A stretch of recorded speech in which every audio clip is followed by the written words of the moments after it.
Breaking news YCP MP Mithun Reddy remand రిపోర్టులో సంచలన విషయాలు వెలుగులోకి వచ్చాయి. లిక్కర్ స్కామ్ కేసులో మిథున్ రెడ్డి పాత్ర స్పష్టంగా ఉందని అధికారులు తెలిపారు. ఇక మనీ ట్రయల్ తో పాటు కుట్రదారునిగా మిథున్ రెడ్డిని పేర్కొన్నారు. మద్యం విధానం మార్పు అమలు, ఇతర నిందితులతో కలిపి డిస్టిలరీలు అలాగే సప్లయర్ల నుంచి నగదు తీసుకున్నట్లు నిర్ధారించారు సిట్ అధికారులు. బెవరేజెస్ కార్పొరేషన్ అధికారులతో సమావేశమై డిస్టిలరీల నుంచి ముడుపులు సేకరించి రాష్ట్ర ఆదాయానికి గండి కొట్టారని సిట్ అధికారులు పేర్కొన్నారు. ఇక లిక్కర్ స్కామ్ లో లోతైన కుట్ర దాగి ఉందని వివరించారు. ఈ కుట్ర ఛేదించేందుకు భవిష్యత్తులోనూ దర్యాప్తు అవసరమని స్పష్టం చేశారు. ముడుపుల ద్వారా నిందితులు, ప్రైవేటు వ్యక్తులు, ఉన్నతాధికారులు, రాజకీయ నేతలు, గత ప్రభుత్వంలో ఉన్నవారు లబ్ధి పొందారని చెప్పుకొచ్చారు. అయితే ఇప్పటి వరకు అరెస్ట్ అయిన వారితో పాటు పరారీలో ఉన్నవారిని కూడా అదుపులోకి తీసుకుని విచారించాల్సి ఉందని తెలిపారు. మద్యం ముడుపులను 2024 ఎన్నికల్లో పోటీ చేసిన అప్పటి అధికార పార్టీ అభ్యర్థులకు పంపిణీ చేశారని రిమాండ్ రిపోర్టులో పేర్కొన్నారు సిట్ అధికారులు. నిందితులకు రాజకీయ పలుకుబడి ఉండటంతో సాక్షులను ప్రభావితం చేసే ప్రమాదం ఉందని అభిప్రాయపడ్డారు. మరింత దర్యాప్తు కోసం మిథున్ రెడ్డికి రిమాండ్ విధించాలని కోరారు. ఈ స్కామ్ మూలంగా ప్రభుత్వ ఖజానాకు 3,500 కోట్ల రూపాయల ఆర్థిక నష్టం వాటిల్లిందని తెలిపారు. మిథున్ రెడ్డిపై గతంలోనూ 7 క్రిమినల్ కేసులున్నాయని వెల్లడించారు. గతంలోనూ దర్యాప్తు సంస్థకు మిథున్ రెడ్డి సహకరించలేదని గుర్తు చేశారు. నిందితుడి కస్టోడియల్ విచారణ అవసరమని చెప్పారు. ముడుపుల పంపిణీ, కమిషన్లు ఎవరెవరికి చేరాయో తెలుసుకోవాల్సి ఉందని వెల్లడించారు. ఈ కేసులో అంతిమ లబ్ధిదారులెవరో తేలాల్సి ఉందని సిట్ అధికారులు పేర్కొన్నారు.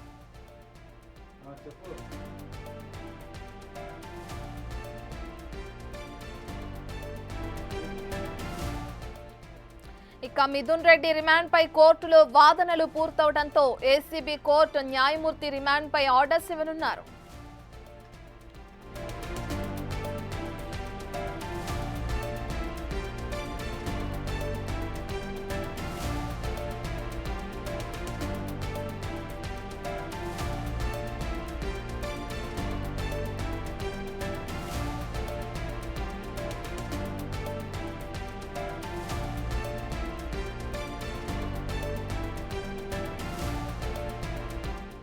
ఏపీ మద్యం కుంభకోణంలో ప్రధాన సూత్రధారిగా ఉన్న మిథున్ రెడ్డి అరెస్టు నిన్న రాత్రి జరిగింది. ఇక దాని తర్వాత ఆయన్ని కోర్టులో హాజరుపరచడం, రిమాండ్ పై కోర్టులో వాదనలు కూడా పూర్తవడం మనం చూస్తున్నాం.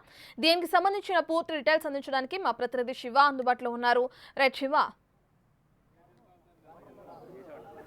రత్న మొత్తం మీద చూసుకుంటే ఏదైతే ఎంపీ రాజంపేట ఎంపీ మిథున్ రెడ్డి మద్యం కుంభకోణం కేసులో A4గా ఉన్నారు. నిన్న రాత్రి 8:45 సమయంలో అతన్ని అరెస్ట్ చేయడం జరిగింది. ఈ కేసులో ఆయనపై కీలకమైన ఆరోపణలు వెలువరిస్తూ కూడా కొద్దిసేపు క్రితమే విజయవాడ ఏసీబీ సిట్కు సంబంధించి కీలకమైన సమాచారాన్ని రిమాండ్ రిపోర్ట్లో పేర్కొన్నారు. దాదాపుగా 28 పేజీల రిమాండ్ రిపోర్ట్లో అనేకమైన ఆసక్తికరమైన అంశాలని దాంట్లో పేర్కొనడం జరిగింది. ముఖ్యంగా మనీ ట్రయల్తో పాటు కుట్రదారుగా మిథున్ రెడ్డి ఉన్నాడు. మద్యం విధాన మార్పు అమలు, ఇతర నిందితులను కలిసి డిస్టిలరీలను సప్లైల నుంచి నగదు తీసుకున్నట్లు కూడా నిర్ధారించారు. బెవరేజ్ కార్పొరేషన్ అధికారులతో సమావేశమై డిస్టిలరీ నుంచి ముడుపులు సేకరించి రాష్ట్ర ఆదాయానికి భారీ స్థాయిలో గండి కొట్టారు.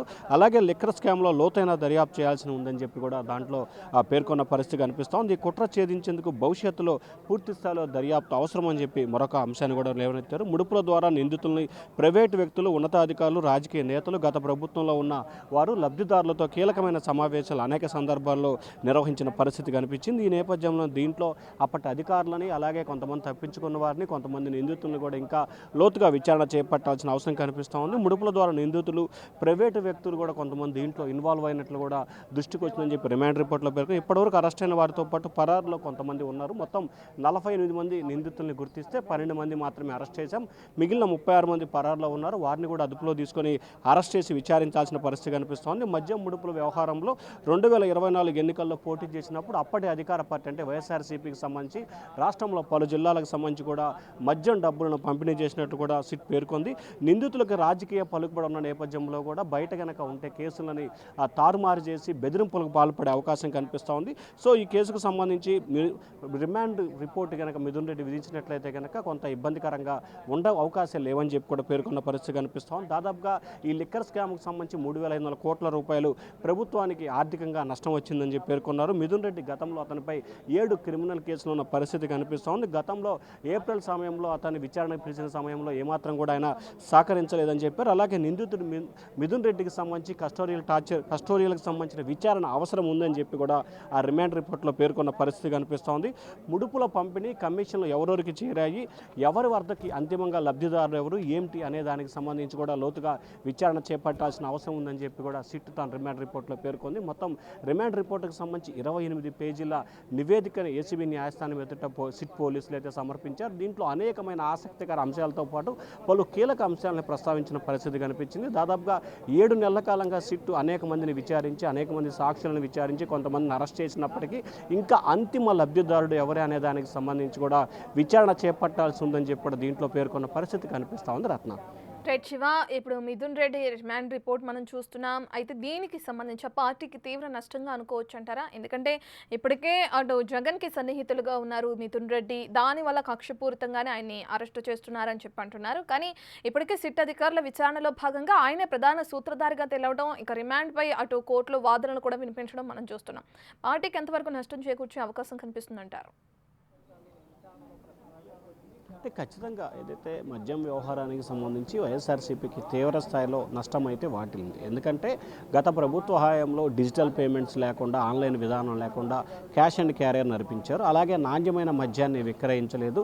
దేశంలో ప్రపంచంలో ఎక్కడా లేని బ్రాండ్లు, నకిలీ బ్రాండ్లను వినియోగించడం, వందలాది మంది నకిలీ మద్యం తాగి, అంటే ఈ మద్యం తాగి చనిపోయిన సంఘటన జరిగింది. సో ఈ మద్యం వ్యవహారానికి సంబంధించి కూడా గత ప్రభుత్వానికి తీవ్ర స్థాయిలో వ్యతిరేకత ఎన్నికల సమయంలో జరిగింది. ఆ తర్వాత కూడా కేసుల రూపంలో ఆ పార్టీకి తీరని నష్టం అయితే ప్రస్తుతం కలిగించిన పరిస్థితి కనిపిస్తోంది. మరొక వైపు జగన్కి అత్యంత సన్నిహితుడితో పాటుగా రాయలసీమ ప్రాంతానికి సంబంధించిన కీలకమైన వ్యక్తి, అలాగే వైఎస్ఆర్సీపీకి సంబంధించిన జగన్తో ఉండే అత్యంత సన్నిహితులు 4-5గురిలో ఈయన కూడా ఒకటి కావటం, ఆ పార్టీకి ఆయన కూడా దీంట్లో లిక్కర్ కేసులో ఇన్వాల్వ్ కావటం, డైరెక్ట్గా ప్రత్యక్షంగా పరోక్షంగా కూడా ప్రత్యక్షంగానే దాంట్లో ఆయన పాల్గొనడం, అధికారులు అనధికారులు డిక్షనరీల యజమానులతో అలాగే లిక్కర్ కంపెనీ ప్రతినిధులతో సమావేశం నిర్వహించడం, ఏ రకంగా దీన్ని కొనసాగించాలి, ఏ బ్రాండ్లు కొనసాగించాలి, ఎవరికి ఎంతెంత నగదు చేరాలి, ఎవరికి ఎంతెంత నగదులు ఇవ్వాలి, ఇట్లా రకరకాల అంశాలకు సంబంధించి ఆయన డైరెక్ట్గా ఇన్వాల్వ్ అయిన నేపథ్యంలో కూడా ఈ అంశం వైఎస్ఆర్సీపీకి తీరని నష్టం చేకూర్చే అవకాశాలు అయితే కనిపిస్తున్నాయి. అయితే మరొక వైపు వైఎస్ఆర్సీపీ మాత్రం ఆ